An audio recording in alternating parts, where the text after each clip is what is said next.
Right, okay, welcome to another 8-bit face-off kerfuffle. And in this video, I'm going to be taking a look at one of the earliest and probably most classic games ever released. And it's Pitfall by Activision. Now, this was programmed by David Crane, who went on to write a lot of games, a lot of really, really good games. It was published, this is by Activision, and it was first released on the Atari 2600 way back in 1982. Now, this game was a complete game changer. I mean, games that had preceded this on the 2600 were very, very basic looking.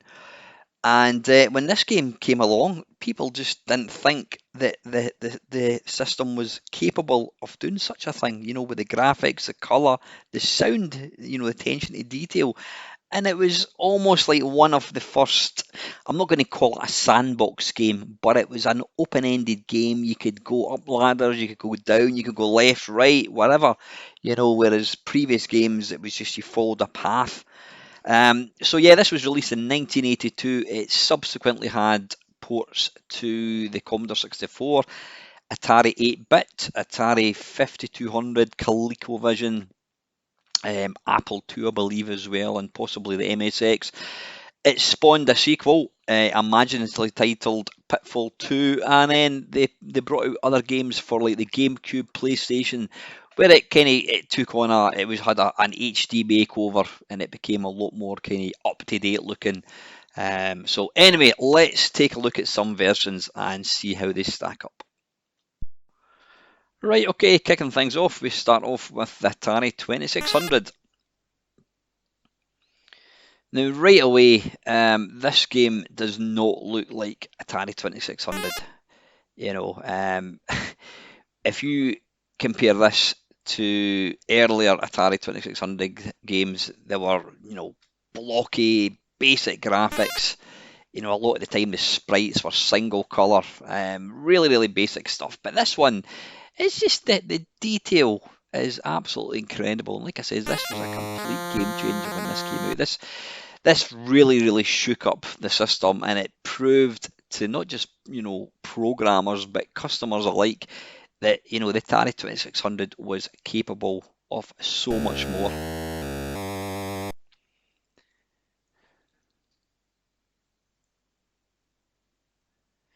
Now, I believe the idea of the game is, well, try and not get eaten with crocodiles and what have you. You're trying to collect gold bars. I presume there is an end to the game. Not that I've ever come anywhere close.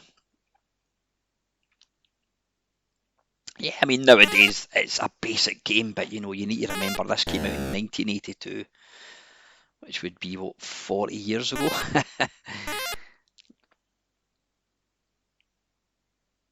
It sounds absolutely fine, functional.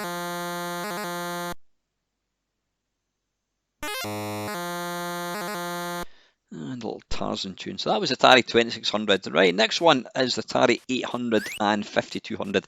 This is specifically the 800, but I believe the 5200 one is identical to this one. A lot kind of darker greens going on here. A lot more greens.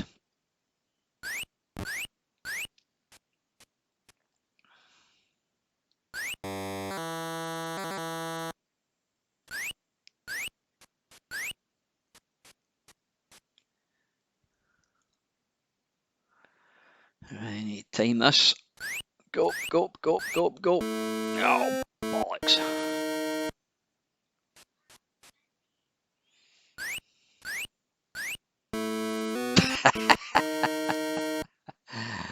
I'm not sure this is possible, actually. Oh, come on.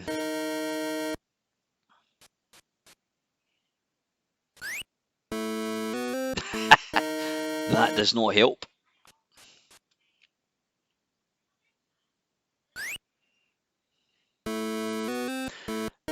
Neither does that. It's never a good life hack to sit on top of a crocodile's head. Ah, right, okay, so you can actually stand on the side. You can stand on the bit with their eyes. Never realised that.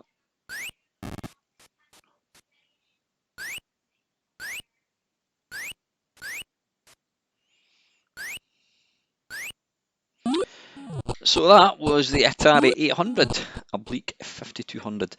Now, this is the Coleco version. I have no idea why it flashes like this. The original would not flash like this. It's just the emulator.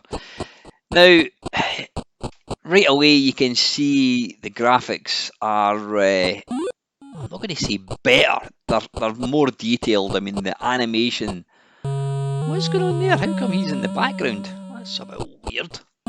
Is it in quicksand or something, possibly? Yeah, the graphics are certainly improved. Does it make it a better game? Don't know about that. But yeah, the animation for the wee guy is definitely smoother. I think there's a couple more frames of animation. That's weird. Alright, he's back to where he should be. As you can see, there's very, very little, to choose between the ones we've looked at so far.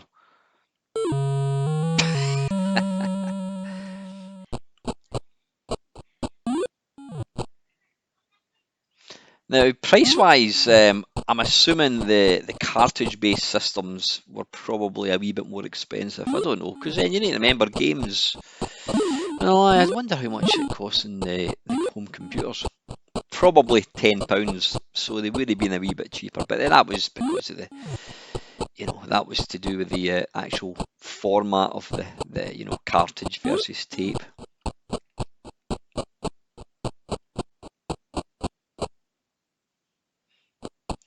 So yeah, there you go. That is the Coleco version. Now on to the one that I played. This is the C64. Wait a minute. Did he just bollocks? Did he just change his costume? Brown trousers, brown hair, black trousers. Yeah, he does a quick costume change. Again, sound effects are very, very similar. I mean, I think you'd be hard pushed to sort of say one game has got the better sound. Would I play this game now? Probably not, because personally I find it pretty dull and uninteresting. But again, you need to remember when this came out, 1982. This was revolutionary. Probably not so much in the C64 or Atari 800, but certainly when it came out in the 2600, it was, I think it was one of the biggest selling games. It's certainly a landmark game.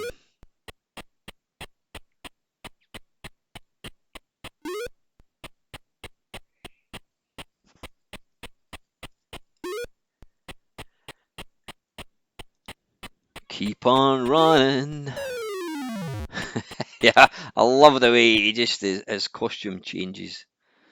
Has he got a different colour top on? Looks to be slightly darker blue.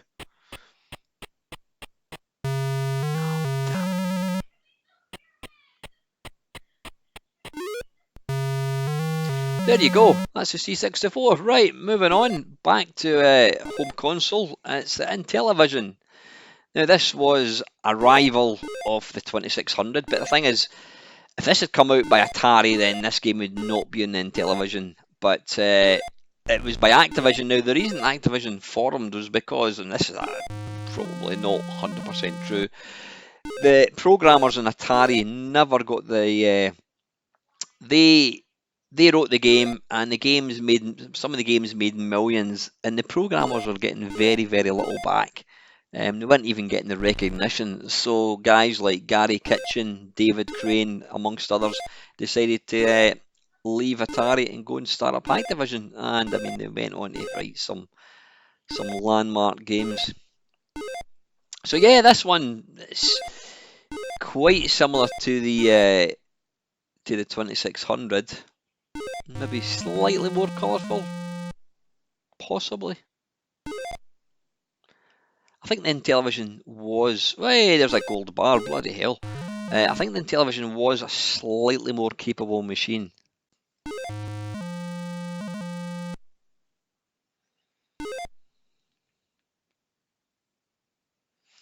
Actually only knew one person, Drew Jarvis from Craigsall High School. I haven't seen him in like 40 years. He was the only person that I knew that had an Intellivision, because everybody else, you would want the Atari 2600 because it had more games.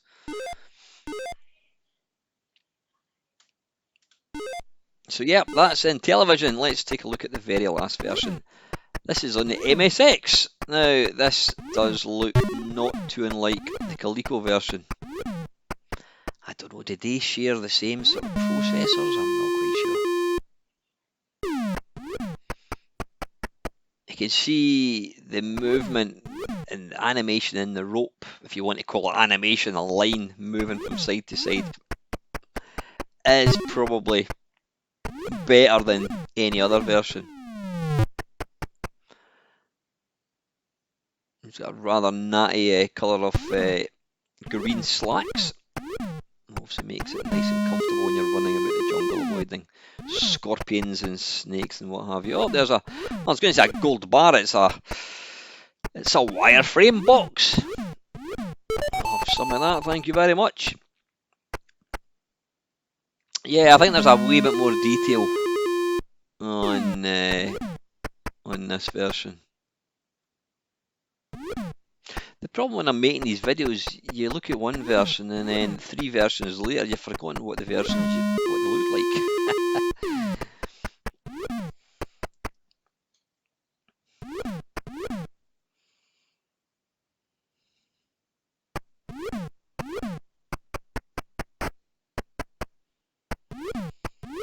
So anyway, yeah, there you have it. That is Pitfall.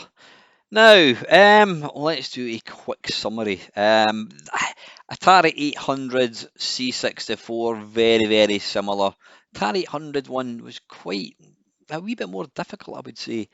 2600 one is fantastic. I mean, you factor in the hardware as well. It's such an achievement.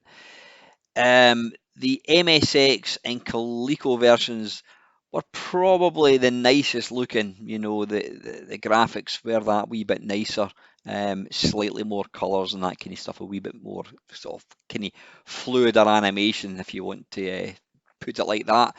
But yeah, what version of this are you going to play? It was always going to be hands down Atari 2600.